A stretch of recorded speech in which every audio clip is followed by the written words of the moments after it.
જો કળિયુગનો યુગ એટલે કલહનો યુગ, કલયુગનો યુગ એટલે કળનો યુગ. આ બળનો યુગ નથી. હવે બળ પ્રયોગ કરશો તો કોઈ નહીં સાંભળે, કોઈને પણ આંખો કાઢીને કહેશો ને તો કોઈ વાત નહીં માને, પણ આંખમાંથી આંસુ પાડીને કહેશો ને તો બધા તમારી વાત ઉપાડી લેશે. હવે કળથી કરવાની વાત છે.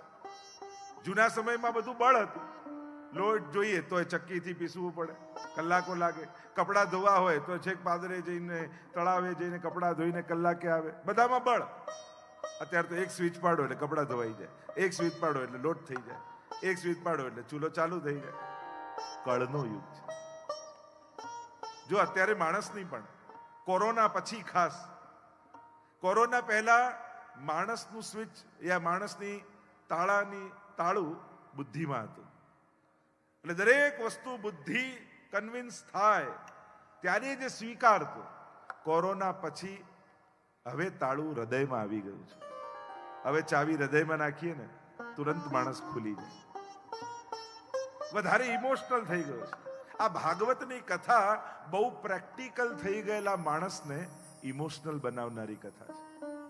બહુ વ્યવહારુ અને બહુ જ પ્રેક્ટિકલ થયેલો માણસ ઇમોશનલેસ થઈ જાય છે, ભાવનાઓ ગુમાવી દે છે. શ્રીમદ ભાગવત તમને કામનાઓમાંથી કાઢી ભાવનાઓમાં જોડનારી કથા છે. સ્વયં માટે જાગે એ કામના અને પ્રભુ માટે જાગે એ ભાવના છે. અનેક અનેક કામનાઓથી ગ્રસિત વ્યક્તિ એ કામનાઓમાંથી તમારું સ્તર ઊંચું કરી શ્રીમદ ભાગવત તમને ભાવનાઓમાં જોડી દેશે. જે પહેલા ભોગવવાની ઈચ્છા પેદા થતી હતી એનાથી હવે ભોગ ધરવાની ઈચ્છાઓ જાગશે. કહ્યું આ ક્લેશથી આક્રાંત થયેલો જીવ, કલયુગ એટલે ક્લેશ, કલહ. હે ગુરુદેવ, અમને કોઈ એવું સાધન બતાવો જે શ્રેય કરનારામાં પણ શ્રેય કરનારું હોય, પવિત્ર કરનારાઓમાં પણ પવિત્ર કરનારું હોય, અમને ભગવાનને મેળવી આપે એવું કોઈ સાધન બતાવો. ગુરુ વંદના કરતા બે હાથ જોડીને સૌનકજી બોલ્યા, ચિંતામણીર લોક સુખમ સુરદ્રુહ સ્વર્ગ સંપદમ પ્રયચ્છતિ ગુરુ પ્રીતો વૈકુંઠમ યોગી દુર્લભમ. ગુરુદેવ, ચિંતામણી પ્રસન્ન થાય તો સંસારનું સુખ મળે, કલ્પવૃક્ષ પ્રસન્ન થાય તો સ્વર્ગનું સુખ મળે, પણ ગુરુ પ્રસન્ન થાય તો યોગીઓને દુર્લભ એવું વૈકુંઠ ધામ આપી દે છે. ગુરુની કૃપા જેના જીવન પર ઉતરે છે એને પરમધામ પ્રાપ્તિ કરાવતા હોય છે. અને એટલે જ આપણે ત્યાં ગુરુ કૃપાને વિશેષ માનવામાં આવે છે. જેના પર ગુરુની કૃપા થઈ જાય એ જીવ સહજમાં વૈકુંઠ ધામ. જો આપણે કદાચ એ વૈકુંઠ ધામના અધિકારી નથી, આપણા કોઈ એવા કર્મો નથી કે ભગવત ધામમાં આપણી પ્રાપ્તિ થાય. જેમ એક નાનકડી કીડીને અહીંયાથી અમેરિકા જવું હોય તો એ ન જઈ શકે, એનું સામર્થ્ય નથી, કેટલાય જન્મો જતા રહે ન પહોંચી શકે. પણ જે અમેરિકાની ફ્લાઇટમાં બેસવા જતો હોય, કીડી ચાલતી ચાલતી એના કોટના ખિસ્સા પર ચડી જાય તો વગર પાસપોર્ટ ને વિઝાએ અમેરિકા પહોંચી જાય.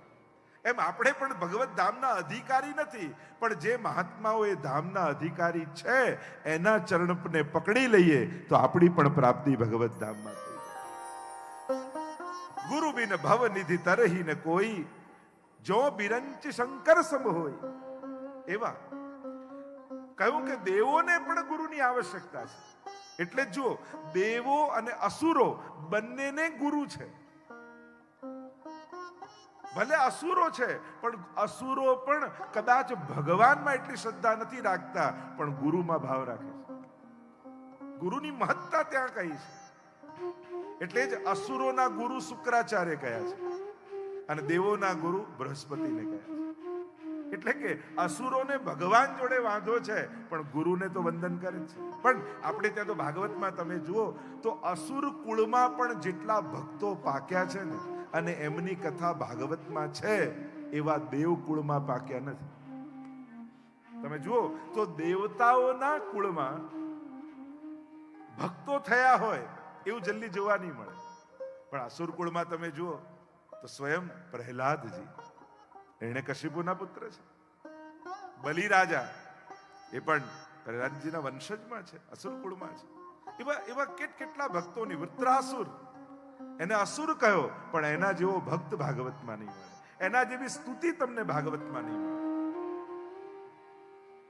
બંનેને સંજીવની વિદ્યા. જો દેવો મરી જાય તો એમને પુનઃ જીવિત કરવા માટે અમૃત છે, જે સમુદ્ર મંથનમાંથી નીકળ્યું છે. અમૃત પાય છે, ચિરંજીવી થઈ જાય છે. અસુરો મરી જાય તો એમના ગુરુ શુક્રાચાર્ય એમને પુનઃ ચિરંજીવી કરવા માટે એ સંજીવની વિદ્યાનો પ્રયોગ કરે છે. તો દેવો માટે વિદ્યા, અસુરો માટે વિદ્યા, તો આ માનવ માટે શું છે? તો કહ્યું, બધા કોઈની પાસે અમૃત છે, કોઈની પાસે સંજીવની છે, તો મનુષ્ય માટે ભગવાને આ કથામૃત આપ્યું છે, જે પરમ સુખમાં સ્થાપી દે એ જ કથા છે. એટલે જ તમે પાન ખાઓ ને તો એમાં ચૂનો નાખો, વરિયાળી નાખો, સોપારી નાખો, મોઢામાં રાખો તો લાલી ના, પણ કથ્થો લગાવો ને પછી મોઢામાં મૂકો તો લાલી આવી જાય. એમ જેના જીવનમાં કથા આવી જાય એના ચહેરા પર લાલી આપમેળે આવી જાય. એવી આ ભગવાનની કથા છે. તો કહ્યું, ગુરુદેવ આપની કૃપા થાય તો યોગીઓને દુર્લભ એવું વૈકુંઠ ધામ મળી જાય. ગુરુની મહત્તા છે. પણ ગુરુમાં મારી દ્રષ્ટિએ 3 લક્ષણ હોવા જોઈએ. ગુરુ સમદર્શી હોવો જોઈએ, બધા માટે સમાન ભાવ. બીજું, ગુરુ પારદર્શી હોવો જોઈએ, જે સીધો આર પાર દેખાય, એટલી સ્પષ્ટતા, એટલી અણી શુદ્ધતા જેનામાં હોય એ ગુરુ છે. તો દૂરદર્શી હોય, સમદર્શી હોય, પારદર્શી હોય અને દૂરદર્શી હોય. 3 લક્ષણ, જે ભવિષ્યનું જોઈને આજે વાત કરી શકે. જો સાધારણ જીવ પોતાના આપાધાપીમાં પડ્યો છે, એ કાલનું વિચારી શકતો નથી, કાલનું જોઈ શકતો નથી. પણ મહાપુરુષો આવતા સમયને જુએ છે, કેવો સમય આવવાનો છે એ જોઈ પહેલેથી જ સમાજમાં એવા ઉપદેશો, એવા સર્જનો, એવા ધામો, એવી પ્રવૃત્તિઓમાં સમાજને વ્યસ્ત કરી દે. કારણ કે જે સમય આવવાનો છે એનો સામનો કરવા માટેની જે અગાઉથી તૈયારી બતાવે એ ગુરુ છે. ગુરુનો અર્થ જ થાય જે મોટો છે, જે અંધકારમાંથી પ્રકાશમાં લઈ જાય છે, એ ગુરુ છે. અને એટલે જ આપણા પુષ્ટિ માર્ગમાં, વૈષ્ણવ સંપ્રદાયમાં સર્વોત્તમ સ્તોત્રમાં ગુસાઈજી શ્રી મહાપ્રભુજીને ગુરુવે નમઃ કહીને વંદન કરે. આપણા બધાના એક જ ગુરુ છે અને એ છે શ્રી મહાપ્રભુજી, શ્રી વલ્લભાચાર્ય છે. પછી આપણે એમ ભલે કે હું આ ગામમાં, પેલો આ ગામમાં, હું આનો ગુરુ, મારી આ ગાદી, મારું આ બધા આપણા મનના જ ભાગલાઓ છે. આપણા બધાના ગુરુ શ્રી વલ્લભાચાર્ય મહાપ્રભુજી છે. ગુરુની કૃપા થાય તો શું દુર્લભ રહે. અને ભગવત કૃપા થી જ ગુરુ કૃપાની પ્રાપ્તિ. જીન ગોવિંદિયો બતાય, એટલે જ કહ્યું ગુરુ ગોવિંદો ખડે. પ્રશ્ન જગાવ્યો કે ગુરુને પગે લાગું કે ગોવિંદને? પણ કહ્યું બલિહારી ગુરુ. હે ગુરુદેવ, આપની બલિહારી છે. એટલે કે ગુરુને પગે લાગી એમ નહીં, એમ કહ્યું બલિહારી ગુરુદેવ આપકી ગોવિંદિયો બતાય. જ્યારે ગુરુને પગે લાગવા આવ્યો એટલે ગુરુએ આંગળી ચીંધીને કહ્યું, જા ઠાકોરજીને પગે લાગ. જે પ્રભુને પોતાના કરતા આગળ રાખે એ સદગુરુ છે. નહીં તો ઘણીવાર જો એક વસ્તુ યાદ રાખો, ગુરુ દ્વાર હોવો જોઈએ, દીવાર ના હોવો જોઈએ. પ્રભુ પાસે લઈ જાય એ ગુરુ છે, પોતે ભગવાન બનીને બેસી જાય એ ગુરુ નથી. જ્યારે જ્યારે તમે કોઈ સદગુરુ પાસે આવો છો ત્યારે એ તમને વારે ઘડીએ ભગવાનની વાત કરે છે, ઠાકોરજી સાથે જોડવાની વાત કરે છે. અને એટલે જ ગુરુના પગે પડવા કરતા ગુરુના પગલે ચાલવું સારું. આપણે પગે પડવાની ઉતાવળ કરીએ છીએ પણ પગલે ચાલવાનો વિચાર નથી કરતા. આપણે ગુરુને માનીએ છીએ પણ ગુરુનું નથી માનતા. એટલે જ મહાપ્રભુજી કહે, સેવા કરતેર ગુરોર આજ્ઞા. આજ્ઞામાં ગુરુ. મંત્રો તો ચોપડીમાં હોય, એનાથી વાંચીને દીક્ષિત નથી થતા, ગુરુ મુખે સાંભળે. કારણ એ મંત્ર ક્યાં બેસાડવો એ ગુરુ જાણે. એ પેલું કે એક ગામમાં એક ફેક્ટરી, અને એમાં મશીન બગડી ગયું.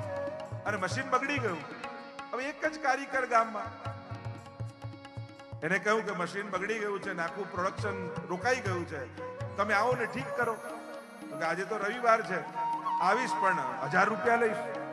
તો ઠીક છે, 1000 તો 1000, પણ પ્રોડક્શન તો ચાલુ થાય. એને લઈને આવ્યા, એને જોયું મશીન, એક નાનકડી હથોડી લીધી ને એક જગ્યાએ મારી, તુરંત મશીન ચાલુ થયું, પ્રોડક્શન ચાલવા લાગ્યું. અને પેલા કહ્યું કે મારા 1000 રૂપિયા લાવો. પેલો કે એક હથોડી મારવાના 1000 રૂપિયા? પેલા એ કહ્યું કે હથોડી મારવાના 1000 રૂપિયા નથી, હથોડી મારવાના તો 100 જ છે, પણ 900 રૂપિયા એના છે કે ક્યાં મારવી. એમ જ મંત્રો તો ચોપડીમાં મળતા હોય છે, કંઠી તો બજારમાં મળતી હોય છે, પણ એ મંત્રને ક્યાં મારવો એ ગુરુ જાણે. એવા ગુરુ જ્યારે મહાપુરુષ કોઈ જીવનમાં પધારે, ચરણ પકડીએ, ત્યારે એ આપણને પ્રભુ સાથે જોડી દે. પુષ્ટિ માર્ગમાં તમે જુઓ તો ગહી સોંપત ગોવર્ધન નાથે, જીવનો બ્રહ્મ સંબંધ થાય એટલે તુરંત ગુરુદેવ ઠાકોરજી પધરાવી. તો ઠાકોરજીની સેવા ભગવત ભટકાવે એ ગુરુ નહીં, ક્યાંક અટકાવી દે એ ગુરુ છે. ભટકવું બહુ સહેલું છે, લલચાવે એ ગુરુ નહીં, ડરાવે એ ગુરુ નહીં, જે નિર્ભયતા આપે એ ગુરુ છે. અને એટલા માટે ક્યાંય લાલસાથી કે ભયથી મસ્તક નમાવતા હોય. જ્યારે પણ મસ્તક નમાવો તો શ્રદ્ધાથી નમાવો. કારણ કે દુનિયામાં લલચાવનારા ઘણા મળશે, ડરાવનારા ઘણા મળશે, પણ જ્યારે પણ તમારા ભક્તિના પાયામાં લાલચ અને ભય હશે ને, ત્યાં સુધી ભગવાન સુધી ગતિ નહીં. જ્યારે શ્રદ્ધા તમારા દ્રઢ, ઇન ચરણન કેરો ભરોસે, શ્રી વલ્લભ નખચંદ્ર છટાબિન સબ જગમાં જલેર. આજે પણ આપણે આશ્રયનું પદ બોલીએ છીએ, ત્યારે મહાપ્રભુજીને યાદ કરીએ છીએ. અને આપણે કહીએ ને, જ્યારે સત્સંગ પૂરો થાય ત્યારે આશ્રયનું પદ બોલાય. અને ખરેખર જોવા જાવ ને, આપણી સમજનો ફરક છે. સત્સંગ પૂરો કરવા માટે આશ્રયનું પદ નથી, પણ સત્સંગને પૂર્ણ કરવા માટે આશ્રયનું પદ છે. કારણ કે જ્યાં સુધી આશ્રય ગુરુના ચરણોમાં સિદ્ધ ન થાય, ત્યાં સુધી કરેલો સત્સંગ અધૂરો જ છે. એ પૂર્ણ ત્યારે થાય છે જ્યારે વલ્લભના ચરણોમાં દ્રઢતા આવી. ગુરુ વંદના કરતા કહ્યું કે આપ કૃપા કરો તો શું અશક્ય છે. અનેક પ્રશ્નો કર્યા.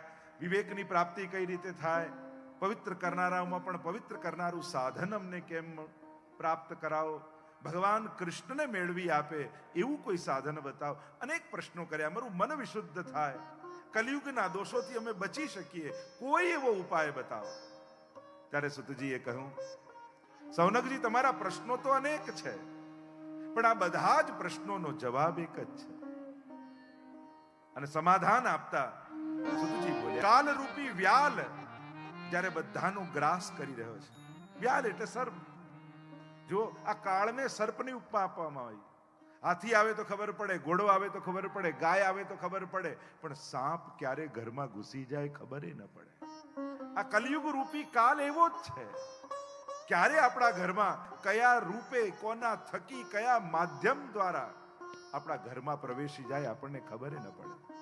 અને જ્યારે પ્રત્યેક જીવ આ કાલરૂપી વ્યાલનો ગ્રાસ થઈ રહ્યો છે, તો એનાથી મુક્ત થવા માટે શુકદેવજી આ ભાગવત શાસ્ત્ર કહ્યું છે.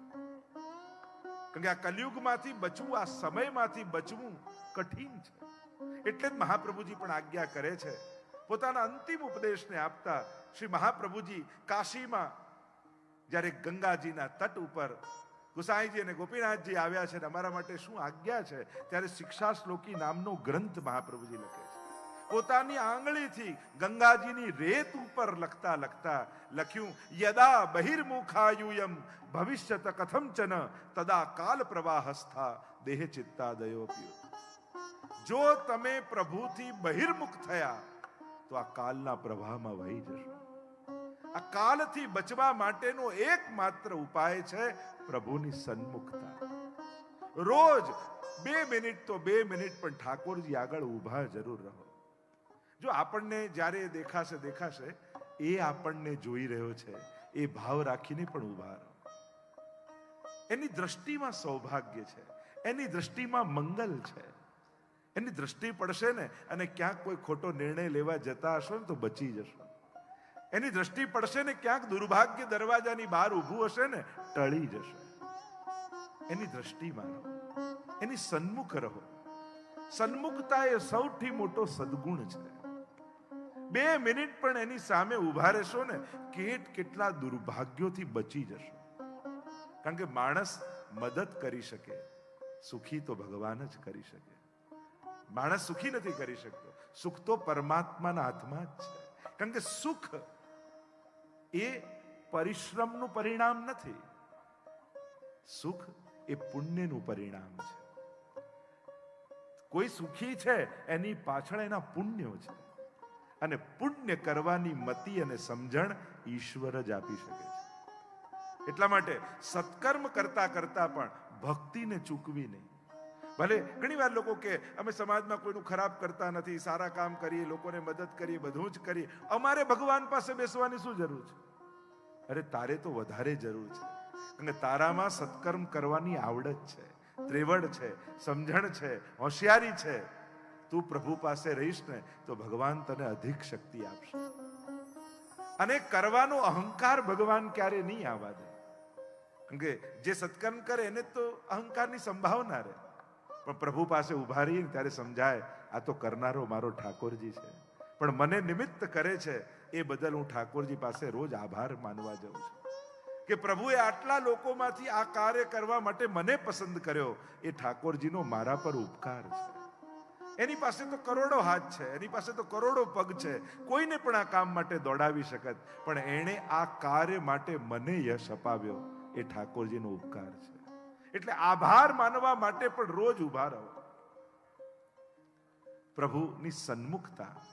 કારણ જો દુશ્મન કોઈ ક્યાંય બહાર નથી, આપણી જ એકાદશ ઇન્દ્રિયો આપણી જોડે જ છે. સામે પેંડો પડ્યો અને ખાવાની ઈચ્છા થઈ તો વાંક પેંડાનો કે જીભનો? પેંડાનો ને, નહીં? તો આ જીભ જેને પેંડા ખાવા છે એને તો લઈને જ ફરો છો. ઘર છોડીને જંગલમાં જશો તો ત્યાં એ પેંડા ગોતી લેશે. એટલે આ ઇન્દ્રિયોની લાલસાઓ જે છે એ જ તો માણસના પતનનું કારણ બને છે. દુશ્મન ક્યાંય કોઈ બહાર નથી, એને લઈને જ ફરીએ છે. પણ હા, તાળાને બંધ કરવા માટે જુદી ચાવી ને ખોલવા માટે જુદી ચાવી, આવી બે ચાવી ન હોય, ચાવી એક જ હોય. મહત્વનું એ છે ફેરવો છો કઈ બાજુ. આ ઇન્દ્રિયો પણ એ જ છે. આ જ પતનનું કારણ બની શકે છે અને આ જ ઉદ્ધારનું પણ કારણ બની શકે છે. મહત્વનું એ છે ઇન્દ્રિયોને લગાવો છો કઈ બાજુ. જો ઈશ્વરથી બહિર્મુખ કરી દેશો ને તો માણસ પોતે જ પોતાનું પતન નોતરી લેશે. એ યાદ રાખજો, આજના સમયમાં હવે કોઈને શરમ નડવાની નથી, કોઈને કોઈનો ડર નડવાનો નથી. હવે તો પાપ કરતા આપણો આત્મા આપણને રોકે ને તો જ આપણે રોકાવાના છે. અને એટલા માટે જ સત્સંગની, મંદિરોની, કથાઓની સમાજને જરૂર કેમ છે? કારણ કે કેવલ શરીરથી સ્વસ્થ બને એ જ સમાજનું સ્વાસ્થ્ય નથી. નહીં તો આ સમર્થ લોકો જ દુનિયાના પતનનું કારણ બની જશે જો એમની સમજણ ખોટી થઈ તો. સમાજ મન અને બુદ્ધિથી સ્વસ્થ બને ને એ જ સાચું સ્વાસ્થ્ય છે સમાજનું. અને એટલા માટે હોસ્પિટલો થવી જોઈએ, પણ એના પહેલા કથાઓ પણ થવી જોઈએ, એના પહેલા મંદિરો થવા. તમે 1 કલાક હોસ્પિટલમાં બેસીને આવો, તમે 1 કલાક સ્કૂલમાં કોર્ટમાં બેસીને આવો અને 1 કલાક મંદિરમાં બેસીને આવો. જો આપણે એમ નથી ઈચ્છવું કે બધા બીમાર પડે ને પછી દવા કરાવીએ. આપણે ઈચ્છવું એ છે કે દુનિયામાંથી બીમારીઓ જ જતી રહે. કારણ કે અત્યારે સૌથી મોટું બીમારીનું કારણ ટેન્શન જ છે. માણસની બુદ્ધિ જ એના બીમારીનું, રોગનું કારણ છે અત્યારના સમયમાં. અને આ કથા, મંદિર, તમે 1 કલાક કોર્ટમાં બેસો ને તમને એમ લાગે આખી દુનિયા લડી જ રહી છે. તમે 1 કલાક હોસ્પિટલમાં બેસો તમને એમ લાગે કે આખી દુનિયા બીમાર જ છે. પણ 1 કલાક મંદિરમાં બેસો તો તમને એમ લાગે કોઈ હોય ન હોય પણ મારો ઠાકોરજી મારી સાથે છે. જીવન જીવવાની તાકાત મળી જાય, બળ મળી જાય. અને એટલા માટે સત્કર્મો થવા જોઈએ. હું એમ નથી કહેતો આ બધું જ વધવું જોઈએ. જેટલે સમાજ ઉપયોગી કાર્ય થાય એટલે હોસ્પિટલો વધવી જોઈએ, એટલે સ્કૂલો વધવી જોઈએ, આ બધું જ વધવું જોઈએ. પણ સાથે સાથે ભગવત નામ લેવાવું જોઈએ. કારણ કે સમાજ મન અને બુદ્ધિથી પવિત્ર બનેલો રહે એ નિતાંત આવશ્યક છે. કારણ કે સમાજનું સામર્થ્ય અત્યારે દુનિયાએ, દરેક દેશે, આખી દુનિયા ખતમ થઈ જાય એટલા હથિયારો ભેગા કર્યા છે. પણ આ દુનિયામાં એક સાથે 20% લોકો બીમાર પડે તો દુનિયા પાસે દવા નથી, ખાટલા નથી. કોરોનામાં આપણે જોઈ લીધું ને, મારી નાખવા માટેના હથિયારો છે. એટલે જેટલું ઇન્વેસ્ટમેન્ટ ડિફેન્સમાં હોય છે એટલું ક્યાં મેડિકલમાં કે આપણે એમાં કરી શકીએ છીએ. અને સમાજની મજબૂરી છે. અને એટલા માટે સમાજના મન પવિત્ર બનેલા રે નિતાંત આવશ્યક છે. અને એ કાર્ય આ કથા, મંદિરો, સત્સંગો આ ત્યારે મહાપુરુષો કરશે. કહ્યું આ કલયુગ બધાનો ગ્રાસ કરી રહ્યો છે. અને સૌનકજી, આ કથા તો એવી છે ને કે દેવતાઓને પણ દુર્લભ છે. જ્યારે સુખદેવજી પરીક્ષિત મહારાજને કથા કહેવા લાગ્યા, એટલામાં આકાશમાંથી વિમાનો ઉતરવા લાગ્યા અને વિમાનમાંથી દેવતાઓ ઉતર્યા, અમૃતનો કળશ લઈને આવ્યા અને પરીક્ષિત મહારાજને કહેવા લાગ્યા, તને મૃત્યુનો ડર છે ને? એમ કર, લે આ અમૃતનો કળશ તને આપી દઈએ, તું પી લે, અમર બની જઈશ. અમરત્વ એટલે કોઈ એક શરીરમાં જીવતા રહેવું, એને થોડી અમરત્વ કહેવાય. આજે કેટલા મહાપુરુષો આ દુનિયામાં નથી, પણ કોઈના વિચારમાં જીવવું એ પણ અમરત્વ છે. કોઈની પ્રેરણામાં જીવવું. કેટલા લોકો એવા શ્રેષ્ઠતમ કાર્યો કરીને, શ્રેષ્ઠતમ વિચારો દુનિયાને આપીને ગયા છે કે પોતે હયાત નથી, પણ લાખો લોકોના દિલમાં આજે પણ એ જીવી રહ્યા છે. તો આ એમનું અમરત્વ જ છે. એક શરીરની અંદર રહેવું એ કોઈ અમરત્વની વ્યાખ્યા નથી. અમરત્વ એટલે જેને કોઈ ભૂલી ન શકે, જે સદા માટે સમાજની પ્રેરણારૂપ બનેલા રહે, એ સાચા અર્થમાં અમરત્વ છે. અને જ્યારે પ્રેરણા બનો છો, આપણે ઘરમાં પણ બાળકોને ઉપદેશ બહુ આપીએ છીએ, પણ પ્રેરણા નથી આપતા. ઉપદેશ આપવા માટે કેવલ જીભ હલાવવી પડે, પણ પ્રેરણા આપવા માટે આખું જીવનનો ભોગ આપવો પડે. જ્યારે પ્રેરણા આપશો ને, ઘણી વાર એમ થાય બાળકોને લોકો બહુ જ સંસ્કાર આપવાની, આ કરવાનું ને પેલું કરવાનું, ને એ જ કે તમે તો કરતા નથી, હું શું કરું? પ્રેરક બનજો.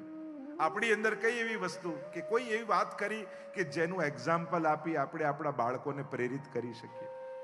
એ લોકોને મહાભારત ને રામાયણના પ્રસંગ કરતા પણ પપ્પા અને મમ્મી શું કરે છે ને, એની વધારે અસર એના ઉપર થાય છે. અને એટલા માટે ઉપદેશ આપવા કરતા પ્રેરણા આપવી શ્રેષ્ઠ છે.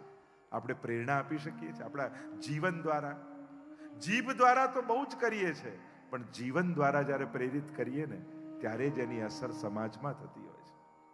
અહીંયા કહેવા લાગ્યા કે આ ભાગવતની કથા એ અભયતા આપનારી છે. મારે અમરત્વ નથી જોઈતું, મારે અભયત્વ જોઈએ. કહ્યું કે આ દેવતાઓને પણ દુર્લભ છે ભાગવતની કથા. અને આ કથાની વિધિ સનકાદી ઋષિઓએ અહીંયા નારદજીને સંભળાવી હતી. પ્રશ્ન થયો, આ સનકાદીઓ સાથે આમનો મેળાપ થયો ક્યાં નારદજીનો? કહ્યું બદ્રી વિશાલમાં પરિભ્રમણ કરતા કરતા નારદજી જઈ રહ્યા છે. જો સુંદર પ્રસંગ આવે છે. એકવાર નારદજીને એમ થયું, લાવ હું પૃથ્વી પરિક્રમા કરવા માટે તીર્થોમાં જાઉં. કારણ કે જ્યારે નારદજીને ચિંતાતુર જોયા ત્યારે કહ્યું કે અરે આપ સનક સનંદન સનત કુમારો, એમને જોયા નારદજીને ચિંતાતુર. થયું કે આપ ચિંતામાં કેમ? મહાત્મા હો ચિંતનમાં હોય તો સમજમાં આવે, પણ મહાત્માના મુખે ચિંતા દેખાય ત્યારે સમાજની કોઈ મોટી સમસ્યા લાગે. કહ્યું કે આપના મુખમાં ચિંતા? અને ત્યારે નારદજી પોતાનું વૃત્તાંત વર્ણન કરતા, આ પૃથ્વીને ઉત્તમ સર્વોત્તમ જાણી હું યાત્રા કરવા માટે આવ્યો અને ભારતના જેટલા તીર્થો છે બધે જ ગયો. એક એક તીર્થોના નામ ગણાવ્યા, પણ કહ્યું પૃથ્વી.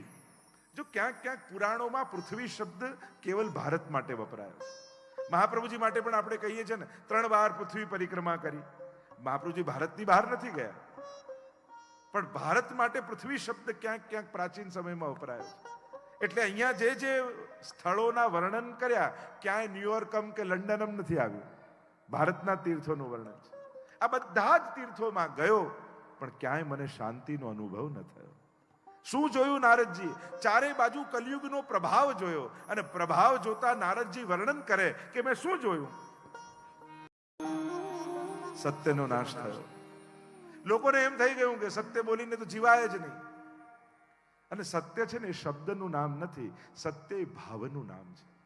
અને એટલા માટે સાચું અને ખોટું એ વિચારતા પહેલા સારું અને ખરાબનો વિચાર પહેલા કરી લે. આ સત્ય સારું છે, આ અસત્ય સારું છે ખોટું છે. એટલે સાચું ખોટું વિચારતા પહેલા સારું અને ખરાબ એનો વિચાર પહેલા કરો. અને ઘણી વાર લોકો કે અમે સાચું બોલીએ છીએ એટલે કડવા લાગીએ છીએ. અરે ના, સત્ય કડવું નથી હોતું. કડવું બોલવું હોય ત્યારે આપણે સત્યનો દુરુપયોગ કરતા હોઈએ છીએ. આપણું ઇન્ટેન્શન સત્ય બોલવાનું નથી હોતું, સામેનું અપમાન કરવાનું જ હોય છે.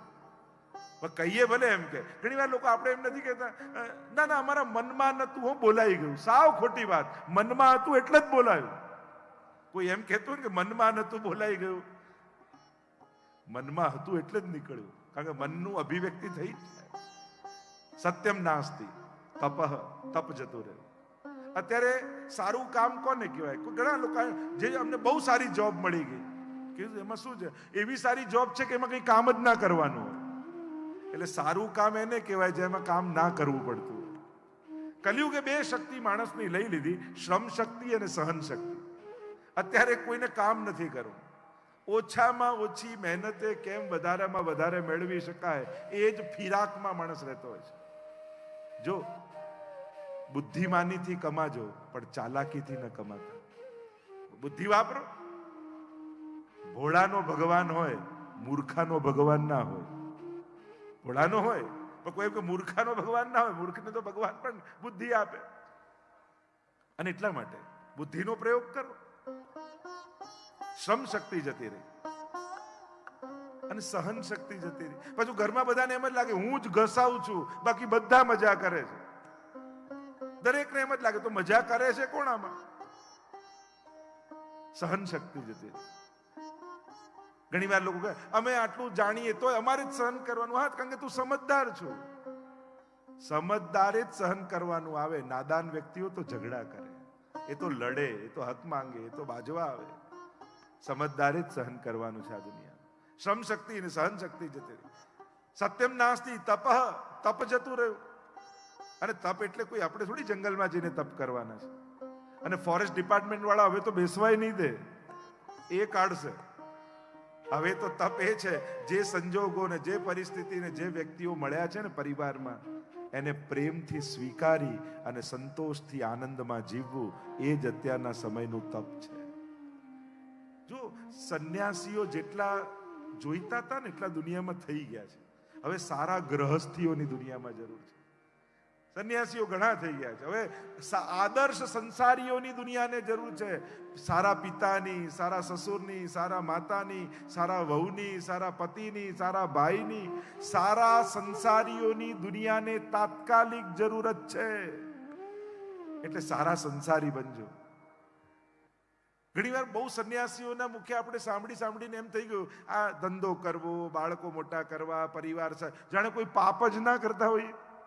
અરે આ પાપ નથી, ગ્રહસ્થીનો આ જ ધર્મ છે. તમે ગ્રહસ્થી છો ને, સંન્યાસીઓના ધર્મો જુદા હોય, ગ્રહસ્થીઓના ધર્મ જુદા હોય. તમે જે કરી રહ્યા છો એ ગ્રહસ્થીનો ધર્મ જ છે. એટલે મનમાં એ ગિલ્ટ ભાવ કાઢી નાખો કે અમે તો આમાં જ પડ્યા છીએ ને આ જ કરીએ છીએ, તો આ કોઈ પાપ નથી કરતા. ગ્રહસ્થી આ કરવું જ જોઈએ. એ ન કરતો હોય તો પાપ લાગે. તમે પરિવારને ન સાચવતા હો, તમે જો પરિવાર માટે કમાવા જાઓ, અને ગ્રહસ્થી જેટલો ત્યાગ કરે ને તપ કરે છે ને એટલા તો સંન્યાસીઓને નથી કરવા પડતા.